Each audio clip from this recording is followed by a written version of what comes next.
É diferente? É diferente, porque nesse caso, quem é responsável é o Estado. No primeiro caso, para me ver indenizado, eu vou ter que provar que aquele motorista, um de vocês, o particular, teve culpa.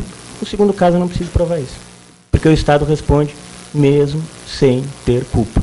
E quando é que ele não vai responder? Bom, ele vai ter que provar que a culpa foi minha. Ele vai ter que provar que eu dei uma ré e bati com o carro nele. Ou algumas das excludentes, que é uma coisa que a gente vai ver depois. Certo?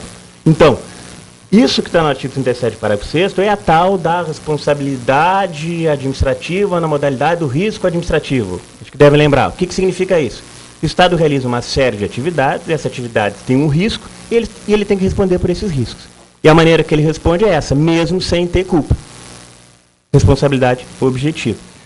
Nós temos na nossa legislação, com relação especificamente ao Estado, também um outro tipo de responsabilidade objetiva, que existe especificamente com relação ao Estado em dois casos só. Um está na Constituição, outro uma legislação infraconstitucional, que é a responsabilidade integral, responsabilidade objetiva integral, que é quando o Estado responde mesmo que o particular teve culpa.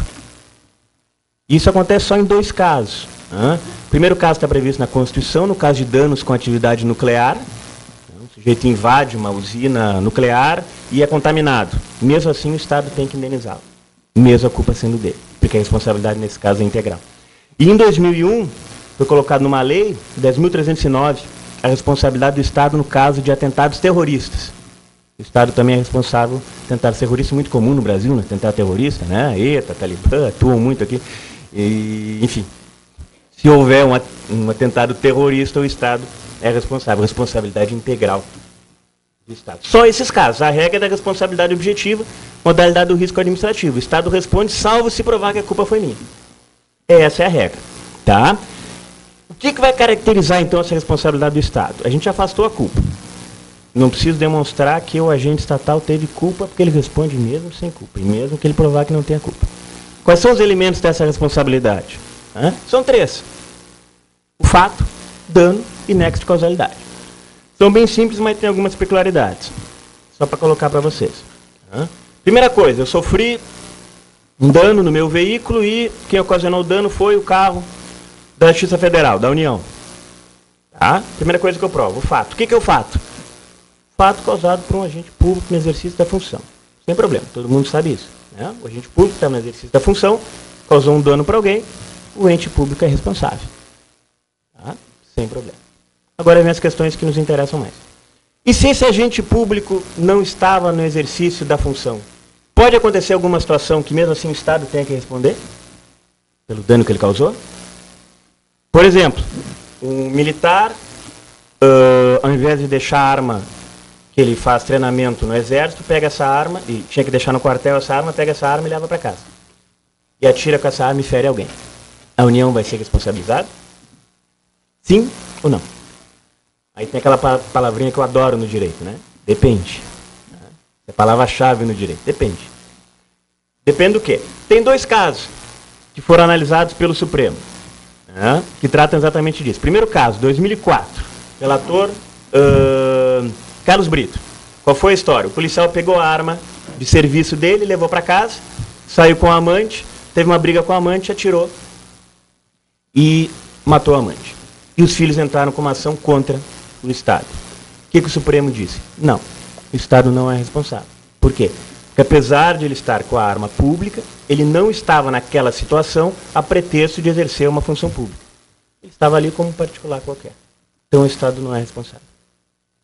Uma segunda situação, julgado do STF de 99. Carlos Veloso, relator. O sujeito pegou a arma e também levou para casa.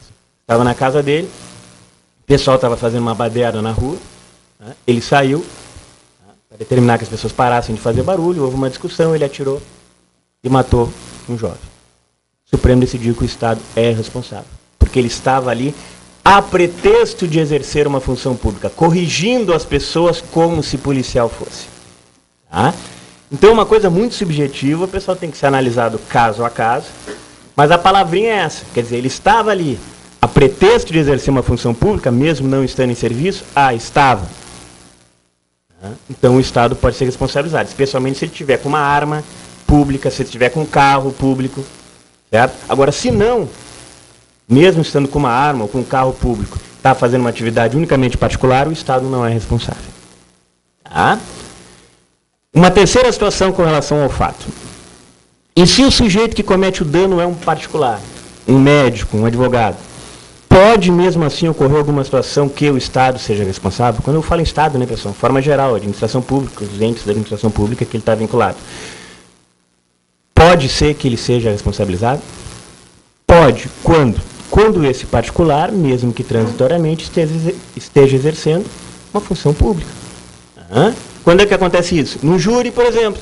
O sujeito é jurado, um particular que é chamado para ser jurado no júri. É chamado para o julgamento da Donatella, por exemplo. Né? Ele está ali, né, como jurado.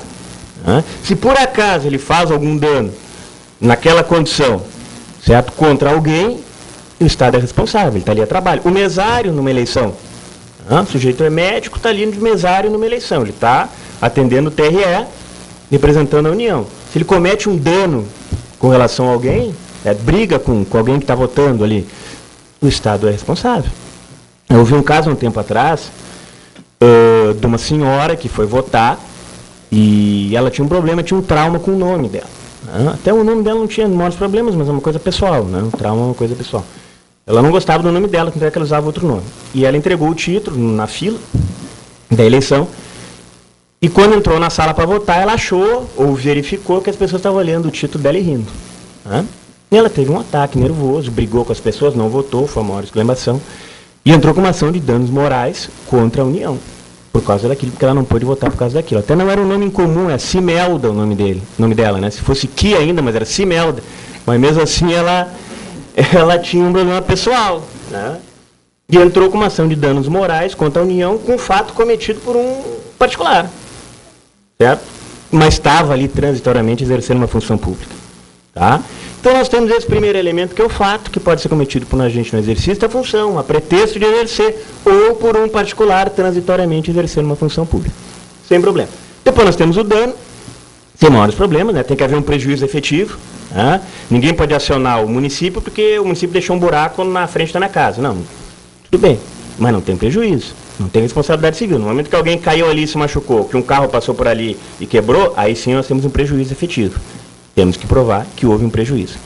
E o terceiro elemento é o nexo de causalidade. Eu tenho que demonstrar que daquele fato, daquele ato cometido por um agente público, né, que abrange as coisas de forma geral, aquele ato cometido por agente público, daquele ato resultou diretamente aquele dano.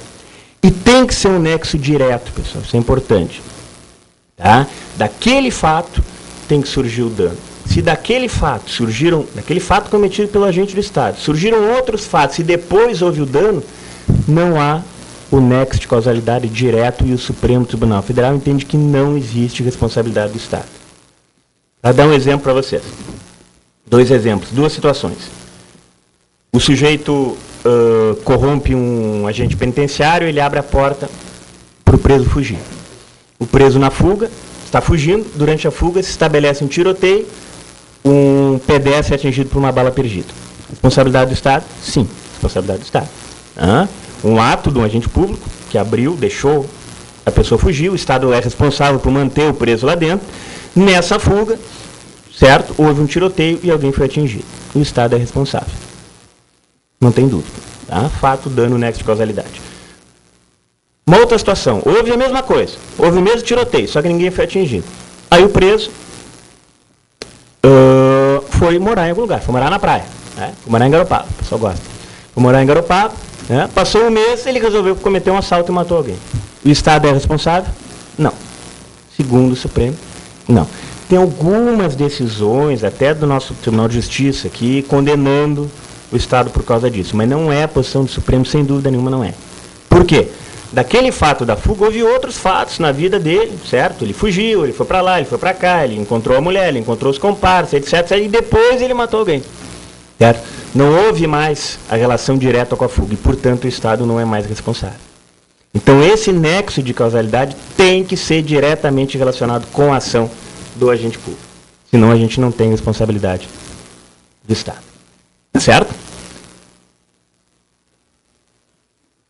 Vamos complicar um pouquinho, pessoal. 10 para 6 é hora de complicar.